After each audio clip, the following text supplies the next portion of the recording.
Hi everyone, Nicotix is here, and upon request of one of my subscribers on how to create a good healing build and have your first stack of 1 to 6 healing, and then your 7 to other side to create as your attacks potentially. So I'm going to split in two ways. First, I'm going to do my main heal on how I play it and what I use. I'm going to explain my passives and active skills, and then just jump in a arena and kind of try to heal myself as long as I can. So without further ado, so as my healer, I'm using bow and book as my main and offhands, and then I usually swap around. As you can see, the maximum is 340, and then the maximum is 213 here. So I'm not too worried about the minimum. I'm worried more about the maximum, because that does increase how much health you do and how far you can cast. As you can see, the range is 7 meters, and with the bow is 17.6 meters, so you can reach even further with the skill. So it's always good to know why you're using what equipment. And attack speed as well, that's more for casting, just on the mobs. And attack speed is just attacking the mobs, it's nothing to do with the casting itself, as the skills have individual cast animation. For my skills, I use Swift Healing as my first and main one. As my second AoE skill for healing is Clay Salvation, and I also use the Bow Healing Touch. It just grants extra healing on that. I also use Fountain of Life. It creates a pool of life or area to heal your team. And then this one is more for a debuff. Decrease target skill damage resistance by 140 for 9 seconds, so your team can do more damage to it. And then another buff to grant is Nature's Blessing for a party member within 16 meters. And then it's like immediately removes any weakness and increases health regen by 380 and mana regen by 490. And then enhances health regen again by 200%. So once you drop on that, it kind of continuously gives that extra health. And then Purifying Touch removes this one debuff. So if your teammate has a debuff on it, you can use that to remove a debuff. I also use Invincible Wall to give that extra defense. And I also use sometimes on myself, sometimes on an ally. And what that does, that increases maximum damage by 62. So we can have a look at 62 in here. As you can see, 340. So we should reach 400 once we cast on ourselves. There you go, just drop that. There you go, as you can see, 402. So you can just bump up some stats on yourself to make more heal to your teammates if needed. Or you can boost your, the best DPS that you have in a group. That's always handy to kind of drop them up so they can go there and kill everything in your path, in your way. Now for the stats, I'm going to reset these. These are now just been playing around. I do focus mostly on strength, and the reason for that, it increases defense, and then increases both minimum and maximum damage, and also it does damage reduction. So you got 50, we have half attack chance. So we only want to do it till 40 than anything else. There you go. Keep it to 40. So we have extra damage reduction by 15. And then we can also do perception. With a perception, we have a lot of chances in succeeding in a hits, but also in buff duration. So that 6 seconds becomes extra second to 7, so on and so forth. So there you go. Buff duration plus 5 seconds. We could hit another 50, but the rest of them, we just max out on 30 on dexterity, just get that extra critical hit chance for self than anything else, and then spend the rest in wisdom, increase our max damage.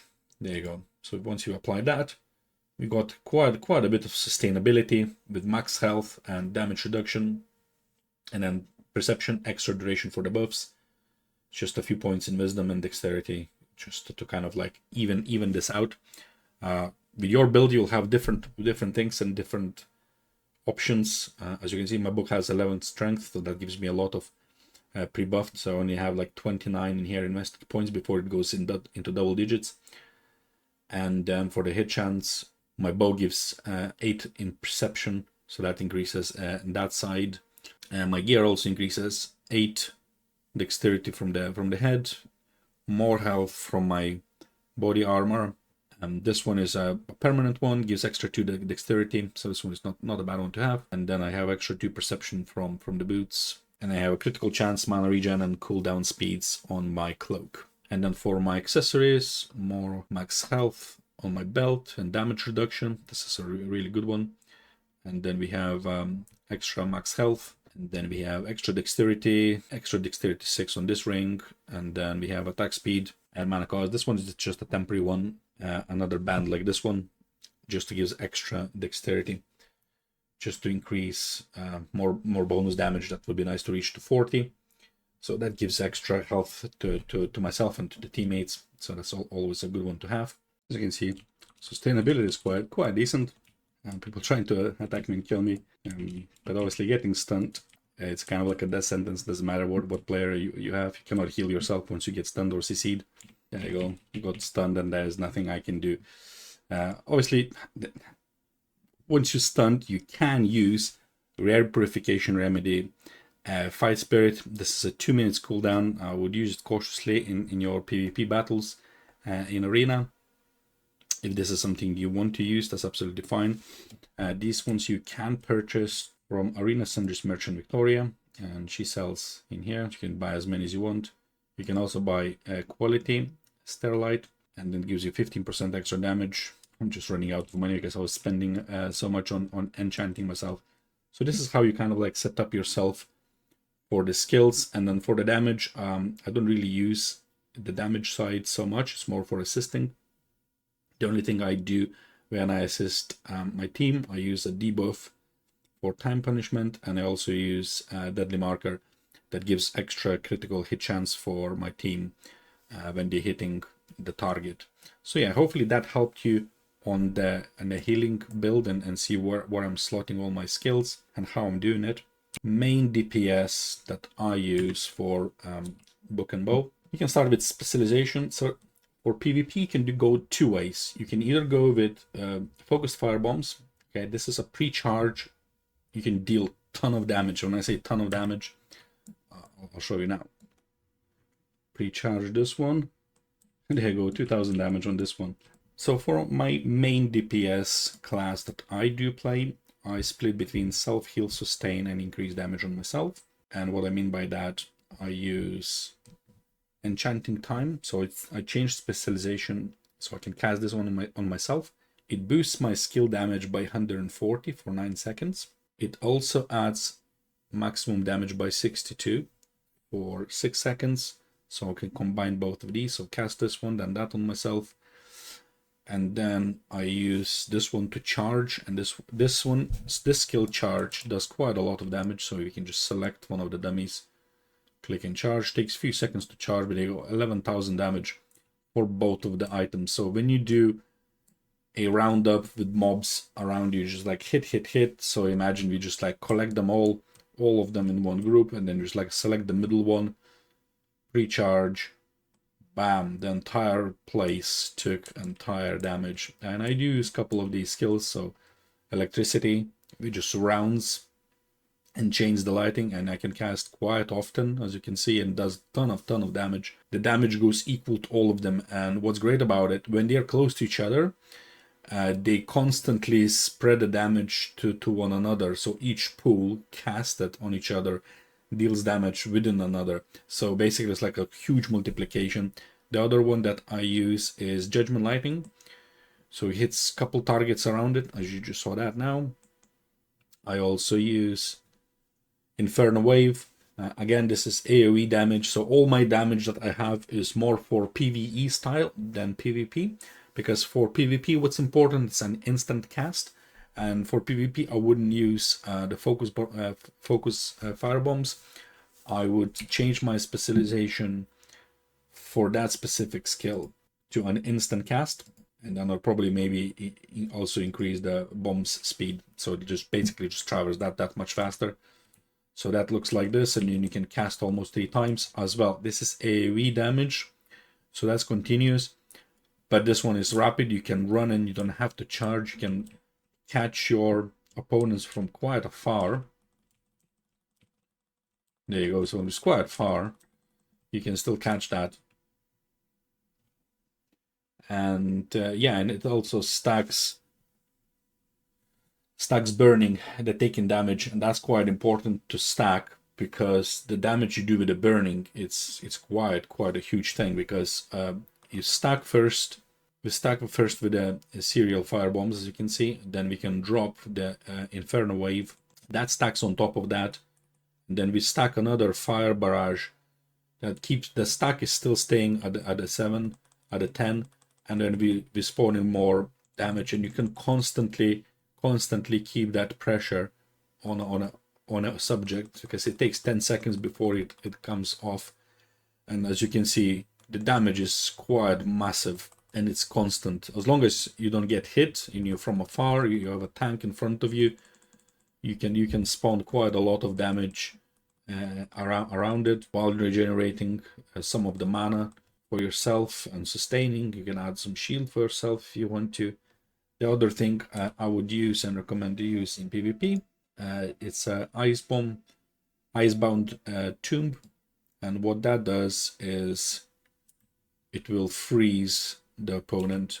You cannot do anything to it, but also your opponent cannot do anything for almost 5 seconds. You immobilize your teammate, and you can focus disabling others, healing your team, or chasing and doing damage to someone else. So you could disable other teammates' tank, and then just go for the other two. So then in the end, it's like, for 5 seconds, it's 3 versus 2. And yeah, hopefully that this video you kind of like showed you what you asked specifically, is to showing you the builds you can use for the healing, and the build that I use for the damage. Yes, it's quite a good one, especially for PvE. That's why I play the most. And PvP build can be fine-tuned with other skills and explored. The other skill that I quite like is Ice Spear Bombardment. So if we just drop this one and just change the specialization slightly, there you go. So what we want to add is ice skill that hurls 8 ice spears. Each spear deals equal to 70% of the base damage, plus 7 with 80% chance to weaken the target. So what we can do, we can just test. For example, if we just cast the skill without anything else, so just to press 3, there you go. We've done quite a bit of damage. We've done like almost 1,000, with each of them hitting about 300, give or take. But then you can combine this with the self buffs, increasing your max damage, and also you can increase the skill damage by 140, so on and so forth.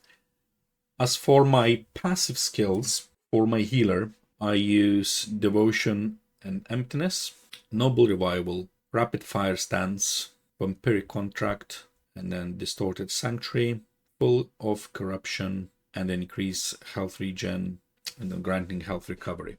And then for the wand, I use all damage, and the reason I'm using all damage is the more damage you do, the more you heal. And yeah, so it's kind of like you don't really going to attack with a wand for doing that actual damage. You're just using damage to heal your team.